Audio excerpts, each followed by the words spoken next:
Snorri, þá nú komið að, já, þeir konir áfangastað í bili og nú tekur við milliriðlakeppnin og Egyptaland, það náttúrulega gjörólíkur andstæðingur sem þarf að búa sig undir með skömmum fyrirvara. Já, á margan hátt þetta ólíkt sko og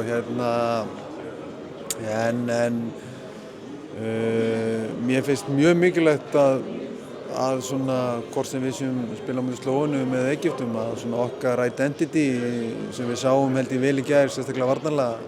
að við náum því fram þó svo að Egyptar spili aðeins öðruvísi handbolta en Slóvenar og að við séum að spila þetta svolítið okkar forsöndum og náum frumkvæðinu og að við séum að sækja hlutina frekar en öfugt sko en vissulega margt sem við þurfum að skoða og það verður öðruvísi áherslur og bara öðruvísi leikstíl sem við erum að mæta. Það eins og segir, það nú svona liðið náði frumkvæðið þarna strax í gær 4-1 og það eiginlega svo, þú veist,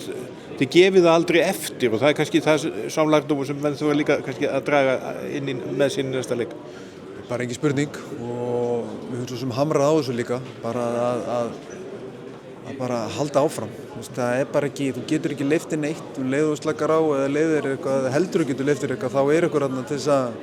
þess að pikka það upp sko og við strákarnir gerðu það bara frábærlega í gær og bara hrós á þá, bara mikið hrós, voru vel undirbúnir, lögðu mikla vinnu í þetta en það þarf að gera það bara aftur. Þetta dugar bara ekki einu sinni, þetta þarf bara aftur og aftur og aftur og það dugar bara ekkert minna til á morgun heldur en í gær. En já, með sigur á morgun náttúrulega rúmlega hálft stigi skrefið í áttalegurlið. Já, þetta eflaust stór leikur fyrir bæði lið eru með 4 stig og það lið sem vinnur þennan leik er eðli málsins samkvæmt í dúndumálum en þú veist þetta varast að fara að líta þetta á eitthvað á þetta þannig heldur bara eins og við gerðum í gær það